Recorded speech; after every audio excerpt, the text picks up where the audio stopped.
तुमच्या आयुष्यात कधी ना ऐकलेला नव्या महाराष्ट्रामध्ये आतापर्यंत कोणी न सांगितलेला अखंड भारत देशाचा 2000 वर्षापासूनचा इतिहास सांगतो. थोडस लक्ष देऊन ऐका. आपल्या भारत देशाला एकूण 7 नावाने ओळखलं जात होतं. 7 नावाने जम्बूयदी, भीम वर्ष, अजनाब वर्ष, आर्यव्रत, भारत, हिंदुस्थान आणि इंडिया. आपल्या भारत देशामध्ये इसवी सन पूर्व मध्ये चक्रवर्ती सम्राट राजा होऊन गेला ज्याचं नाव आहे चक्रवर्ती अशोक सम्राट. अशोक सम्राटाच्या नंतर इसवी सन पूर्व संपला आणि इसवी सन सुरू झालं. या भारत देशामध्ये 100 पासून शके संवत्सर सुरू झालं. जे हिंदू धर्माचं पंचांग असतं त्याच्यावरती शके लिहिलेलं असतं. इसवी सन आणि शक्याच्या मध्ये 78 वर्षाचा फरक असतो. या भारत देशामध्ये 320 साली उज्जैनचा राजा भर्तृहरी आणि त्याचा लहान भाऊ विक्रमादित्य भारत देशाच्या गादीवरती राजा म्हणून बसला. आपल्या भारतामध्ये 712 साली सगळ्यात पहिले मोठे आक्रमण अरबांनी केले. 1001 मध्ये महम्मद गझनीने आक्रमण केले आणि दिल्लीच्या गादीवरती स्वतः राजा म्हणून बसला. याच महम्मद गझनीने 1025 मध्ये गुजरात वरती आक्रमण केले, सुरत वरती आक्रमण केले आणि भारताच्या इतिहासामध्ये पहिल्यांदा सोरटी सोमनाथाचे मंदिर लुटण्यात आले. भारताच्या इतिहासामध्ये 1177 साली अजमेर मधून सम्राट पृथ्वीराज चव्हाण नावाचा राजा झाला. या भारत देशामध्ये 1191 मध्ये सगळ्यात मोठी लढाई झाली ज्याला तराईची लढाई म्हणतात. ज्या लढाईमध्ये सम्राट पृथ्वीराज चव्हाण यांना पकडून अफगाणिस्तानला नेलं आणि त्यांचे डोळे फोडण्यात आले. आपल्या भारताचा इतिहास आहे. या भारत देशामध्ये 1236 साली दिल्लीच्या गादीवर प्रथम एक स्त्री बसली जिचं नाव आहे रजिया सुलताना. 1275 साली वारकरी संप्रदायाचा ज्यांनी पाया रचला त्या संत सम्राट ज्ञानेश्वर माऊलीचा जन्म झाला.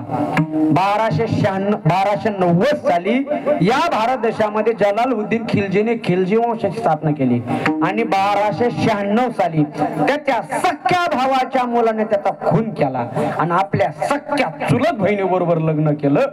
त्याचं नाव आहे अल्लाउद्दीन खिलजी.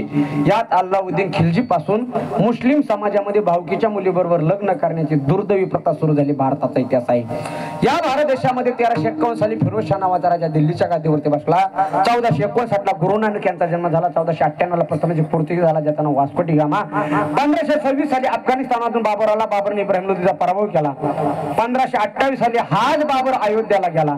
त्याने आपल्या राम मंदिरामध्ये नमाज पाडला म्हणून त्याच्या नावाने बाबरी मस्जिद तयार झाली. 1530 साली बाबर मेला. बाबरचा मुलगा हिमन राजा झाला. 1556 हिमन मेला. हिमलचा मुलगा अकबर राजा झाला. 1576 साली अकबर राणा प्रताप यांच्यामध्ये घनघोर युद्ध झालं. इतिहासामध्ये हल्दी घाटी युद्ध म्हणतात. आणि 15व्या शतकाच्या शेवटी या देशामध्ये या महाराष्ट्रामध्ये काहीतरी चांगलं घडलं.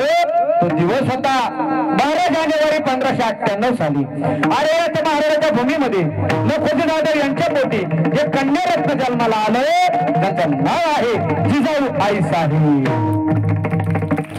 1598 साली जिजाऊ साहेबांचा जन्म झाला. 1599 स्टँड कंपनी स्थापना झाली. 1605 साली जहागीर मिळाला. जहागीरचा मुलगा शहाजा राजा झाला. 1608 साली वारकरी संप्रदायाच्या कळस जगद्गुरु श्री तुकोबाराचा जन्म झाला. आणि 16व्या शतकांच्या मध्यंतरी या भारत देशामध्ये मराठा साम्राज्याचा उदय झाला. तो दिवस होता 19 फेब्रुवारी 1630 साली. अरे आता महाराष्ट्राच्या भूमीमध्ये पुणे जिल्ह्यामध्ये शिवनेरी किल्ल्यावरती हिंदवी स्वराज्य संस्थापक छत्रपती शिवरायांचा जन्म झाला. 1630 साली शिवरायांचा जन्म झाला. 1646 साली शिवरायांनी पहिला किल्ला जिंकला ज्या किल्ल्याचं नाव आहे तोरणा किल्ला. 1657 साली स्वराज्यरक्षक छत्रपती संभाजीराजांचा जन्म झाला. 10 नोव्हेंबर 1659 ला अफजल खानाचा पुतळा बाहेर काढण्यात आला. 1663 साली शाहिस्ते खानाची बोट कापली. 70 ला तानाजी मालुसरे गेले. 73 ला प्रतापराव गुजर पाटील गेले. आणि 6 जून 1674 साली या भारत देशामध्ये 32 मन सोन्याचं सिंहासन तयार झालं. त्या सिंहासनावरती आपला राजा म्हणून बसला आणि या भूमीला नवीन नाव प्राप्त झालं स्वराज्य. 1680 साली छत्रपती शिवाजी महाराज गेले. धर्मवीर संभाजीराजे त्यांच्या गादीवरती बसली. 1689 ला धर्मवीर संभाजीराजे गेले. बहुतांश मराठा साम्राज्याचा पेशवाईकडे आली. 1705 मध्ये इंग्रज भारतामध्ये व्यापार करण्यासाठी आले. 1720 साली पहिले बाजीराव पेशवे झाले. 1725 साली पुण्यश्लोक अहिल्याबाई होळकर झाल्या. 1760 साली दुसरे बाजीराव पेशवे झाले. 1799 साली संग्राम मल्हार झाले. 1 जानेवारी 1818 भीमा कोरेगाव युद्ध झालं. 1828 ला मनकर्णी कतांबे महापराक्रमी स्त्री जन्मली. तिच्या पराक्रमाने तिला झाशीचे राणी नाव प्राप्त झालं. 1848 साली क्रांतिज्योती सावित्रीबाई फुले यांनी तरी शिक्षणाचा पाया मोकळा केला. 1857 ला इंग्रजांच्या विरोधात पहिल्या चलोजाचा उठाव झाला. 1882 साली वंदे मातरम गीत आलं. 1845 साली काँग्रेस पक्षाची स्थापना झाली.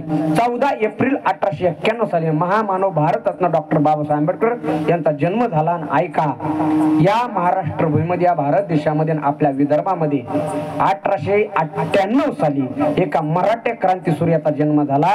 त्यांचं नाव आहे श्री पंजाबराव देशमुख. हा सुद्धा आपल्या महाराष्ट्राचा इतिहास आहे. लक्ष देऊन ऐका. 1899 साली स्वामी विवेकानंद गेले. 1910 साली शेगावचे संत गजानन महाराज गेले. 1910 साली 1917 साली सद्गुरू जोग महाराज वारकरी शिक्षण संस्था स्थापन झाली. 1920 साली लोकमान्य टिळक गेले. 1926 साली हिंदुराव सम्राट बाळासाहेब ठाकरे यांचा जन्म झाला. 1929 साली या भारत देशामध्ये लता दीदीचा जन्म झाला. आणि 1931 साली राजगुरू भगतसिंग सुखदेव अशा अनेक क्रांतिकारकांना फासावरती देण्यात आले.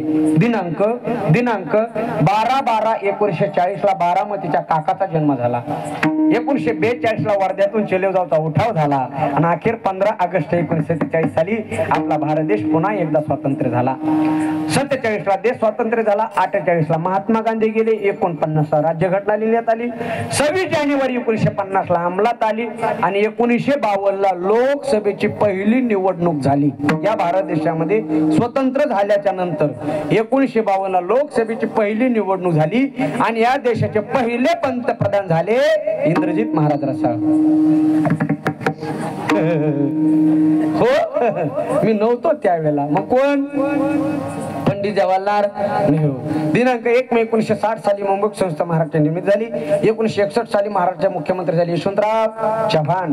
1962 साली चीन भारत युद्ध झालं. 1965 साली भारत पाकिस्तान युद्ध झालं. 1969 ला भारतातील पहिली महिला पंतप्रधान झाली. काय नाव? इंदिरा गांधी. 1972 ला भारत देशामध्ये दुष्काळ पडला. 1980 साली बीजेपी पक्ष स्थापना झाली. 1983 साली कपिल देवने वर्ल्ड कप जिंकला. 1989 ला राजीव गांधी 18 वर्षाच्या मुलाला मतदानाचा हक्क दिला. 1997 साली भारतातली पहिली महिला अंतराळात गेली. काय नाव? शांताबाई कल्पना चावला. 2001 ला धर्मवीर आनंदी गेले. 2004 ला लक्ष्मण कांत बेर्डे गेले. 2006 ला राज ठाकरे मनसे स्थापना केली. 2007 ला भारताची पहिली महिला राष्ट्रपती झाली. 2012 ला 2 नेते गेले. पहिले हिंदू हृदय सम्राट बाळासाहेब ठाकरे, दुसरे विलासराव देशमुख. 2014 ला लोकसभेची निवडणूक झाली. देशाचे पंतप्रधान नरेंद्र मोदी झाले. आणि त्याच वेळेला केंद्रीय ग्रामविकास मंत्री गोपीनाथराव मुंडे साहेबांचं निधन झालं.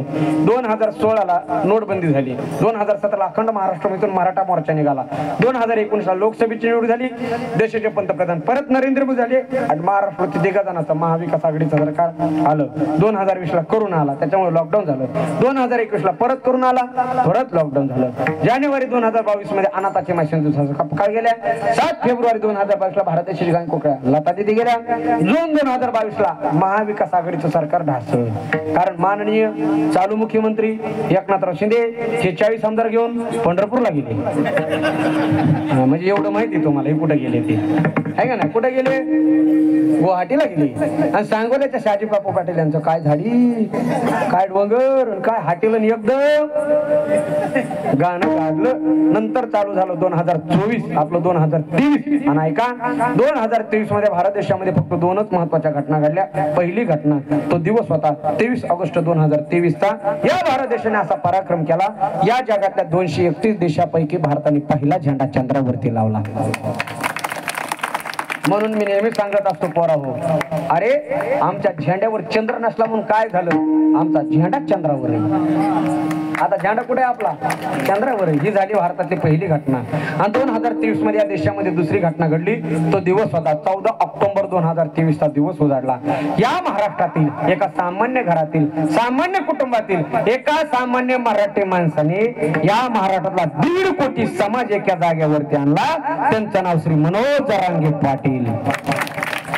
नंतर चालू झालं 2024. आणि 2024 मध्ये जगाने नोंद घेतली ती घटना आपल्या भारत देशामध्ये घडली. तो दिवस होता 22 जानेवारी 2024 चा दिवस उजाडला. या देशाचा प्राण आणि आपल्या अयोध्याचा राम 495 वर्षाच्या नंतर परत आला. आणि सगळ्या भारतांच्या स्वप्नातलं राम मंदिर साकार झालं. ऐका, राम मंदिर हा राजकारणाचा विषय नाही. राम मंदिर हा हिंदूच्या अस्तित्वाचा विषय आहे. त्याचा राजकारणाचा काही संबंध नाही. हिंदूचं अस्तित्व राम मंदिरामुळे टिकून आहे. बघा, हा झाला अखंड 2000 वर्षापासूनचा इतिहास. तुम्ही सांगा म्हणून सांगण्याचा प्रयत्न केला. आता तुम्हाला पाठ झाला. एवढ्या लवकर कसा होईल? पुढल्या वर्षी अजून सांगितलं होईल म्हणून पुन्हा येईल. नाही, तिकडे नाही जायचं आपल्याला.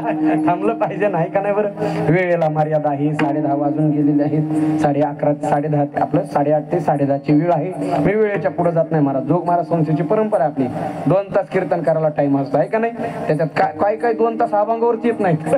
पुन्हा म्हणतात अभंग राहिला. असं व्हायला नको. अभंगाचा भावार्थ झाला. सगळ्याच्या इच्छेप्रमाणे इतिहास सांगण्याचा प्रयत्न केला आहे का नाही. बरं जाता जाता तुमचे 5 मिनिटं घेऊ का.